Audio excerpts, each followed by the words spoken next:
Welcome back to another episode of Rock Boys Football Dill, the updated SEC Power Rankings. Heading into week 8, this took me forever to do. I'm going to be straight up, and what I produced, I don't even feel that good about. The SEC's been a wild ride in 2024, and it's so funny because you go back 4 weeks ago, after the first couple of weeks of the college football season, like I felt really good that Texas, Alabama, Georgia, Tennessee, and Ole Miss were the 5 clear best teams in the SEC.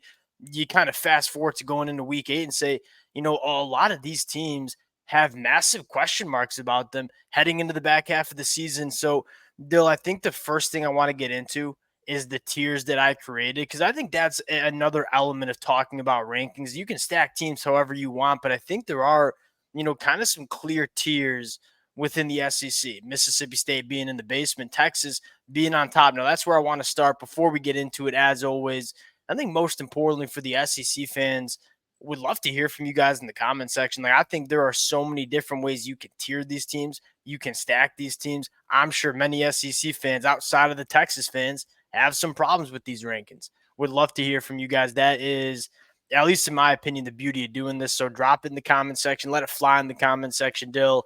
I'll give you the first crack here. Let's start with the tiers. Texas lone at the top. How are we feeling about it?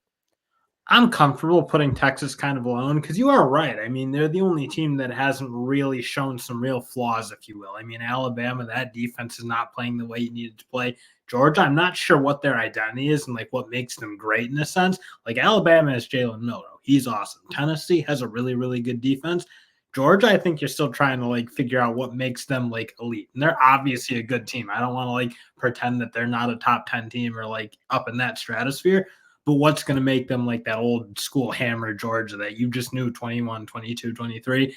Their defense was going to be really good. And then Carson Beck was playing really good. Like, what is great about them? So I'm comfortable, frankly, with that tier. I do think you should probably lop it off at Tennessee and stick a new tier in because I think I those. see. I disagree because I look at Texas A&M and say, like, the thing I just saw from Texas A&M before their bye week against Missouri, I'm saying, like, that's a team that if they play like that, that's a top contender in the SEC. Now, if I were to make a change to how I created these tiers, I'd probably change the name.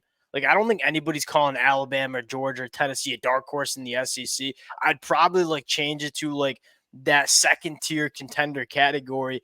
But outside of that, like, the reason I decided to put Texas alone, and I don't necessarily know if I love it, but like Texas is the only team in the SEC that's like I don't have that many glaring question marks about.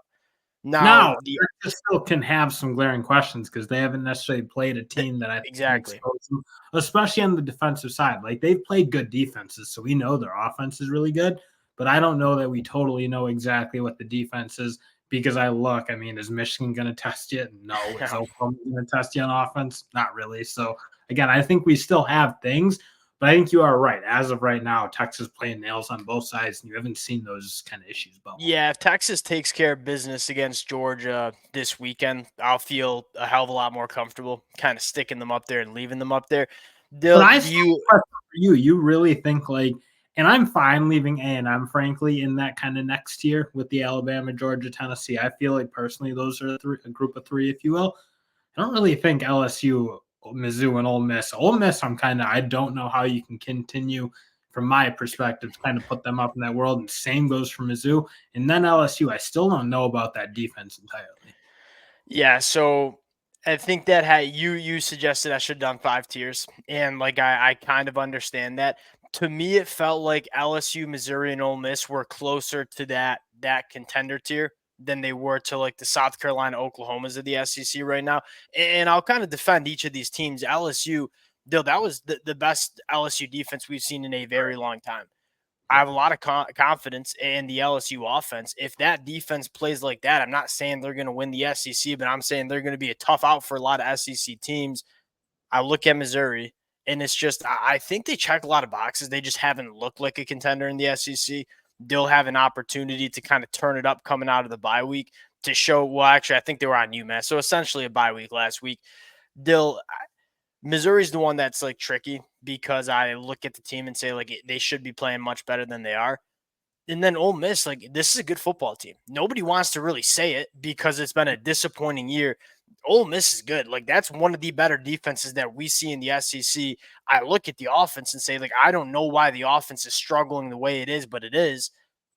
If this offense finds some life, and I'm not saying they're gonna like win the SEC because obviously you already have 2 losses in conference, this team can still be so freaking good. It's just if they can figure it out on offense and they have the playmakers to do it, now they just got to go do it. So that's why I Yeah, stuck I those look at three Ole teams. Miss. I feel like I look at Ole Miss and Mizzou in a very similar light, where it's like I look at those offenses; they should be able to score on everybody, but they're not. And I feel like we're getting a little too deep into the season now to Yeah, continue yeah. to figure it out. Though, especially Mizzou. I mean, they've now can't figure out against Boston College. They can't figure out against like not so great teams. Ole Miss, in fairness, like their losses have been close losses to like quality SEC programs. Now Well, my Kentucky, biggest problem with both of those losses they had, Kentucky and LSU, like they were the better team for 4 quarters. LSU didn't lead in that football game until they took the lead and won the game in overtime. Kentucky wasn't leading until the last minute of that football game. I look at Ole Miss and say, like, if they could just finish out those games, the conversation around Ole Miss is so different. Now, Dill, I do want to ask you, do you agree with the ordering of Alabama, Georgia, Tennessee? Because I think a lot of people have Georgia over Alabama, which I simply don't get. Like, if you're trying to ask me evaluate where Alabama and Georgia are right now, like I'm picking Alabama. One, we just saw them beat Georgia, so I don't know why the AP poll has them over Georgia. Now I'm getting my names mixed up. I don't know why the AP poll has Georgia over Alabama. That being said, I look at both of these teams and say, yeah, we have question marks about both of these teams, but I feel like there are more question marks about Georgia, right? Carson Beck has not looked great, and I don't count carving up Mississippi State as a reason for me to be buying my stock back in Carson Beck. I think he's struggling to kind of find his rhythm without Brock and Ladd. The offensive line is not nearly as dominant as we're used to seeing for Georgia.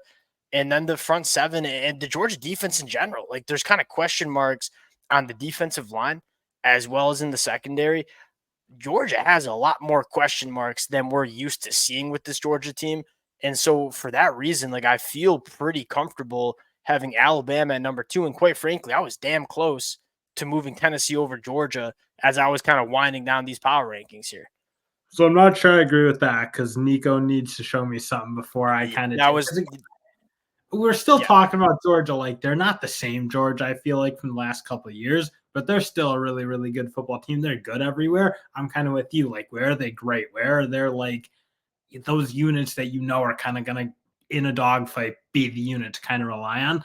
That's my big question. In Alabama, at least they have Jalen Milrow, and he's playing ungodly good football. So I'm comfortable kind of keeping Alabama as the top dog, if you will, outside of Texas. So I like where you have it. I think Tennessee, again, I want to believe in Tennessee so bad. I love what they're doing on the defense side of the ball. I love how they can run the ball. I think Dylan Sampson's awesome, but I mean, Nico can't be 1 for 9 and throws over yeah. whatever. What's that stat? 30 yards down? If 20, you mess up that stat every single time. He's 1-9 the last 2 games of 20 plus yards down the field, which is a massive. And they're not hard throws, which is the frustrating part when I'm looking at it. It's like those throws have to be hit if you're going to be a team that's going to win championships. So he needs to prove that to me before I put him over a team like Georgia. Yeah, that's kind of what held me back from putting Georgia or Tennessee over Georgia. Now you get to that 4th tier. I give a lot of respect to your Arkansas Razorbacks. This is Not Dill. enough. This is a who are you putting Arkansas over in this rankings? I'm not putting them in a different tier than Mizzou. I'll tell you that.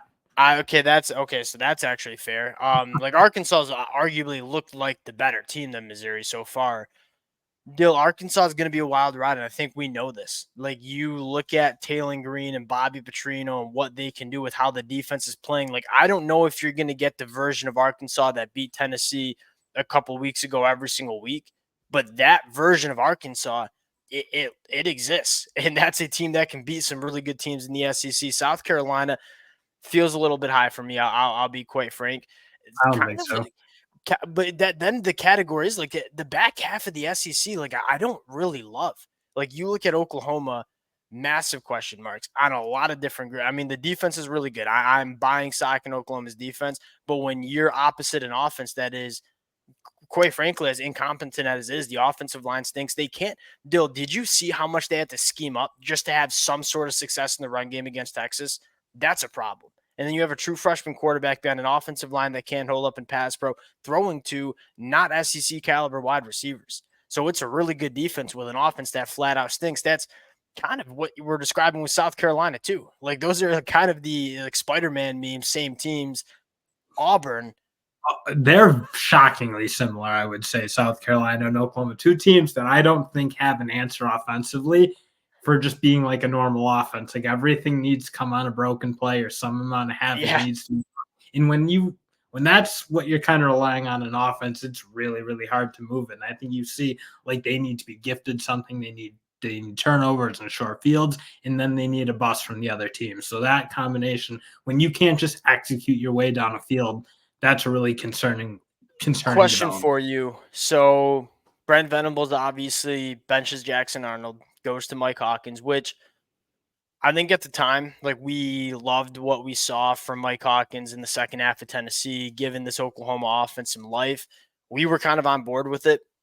Hindsight 2020, Dill, is Brent Venables going to be in the hot seat if like Jackson Arnold transfers out, lights it up as his next school as a junior, and then you're looking at Oklahoma if they struggle in 2025?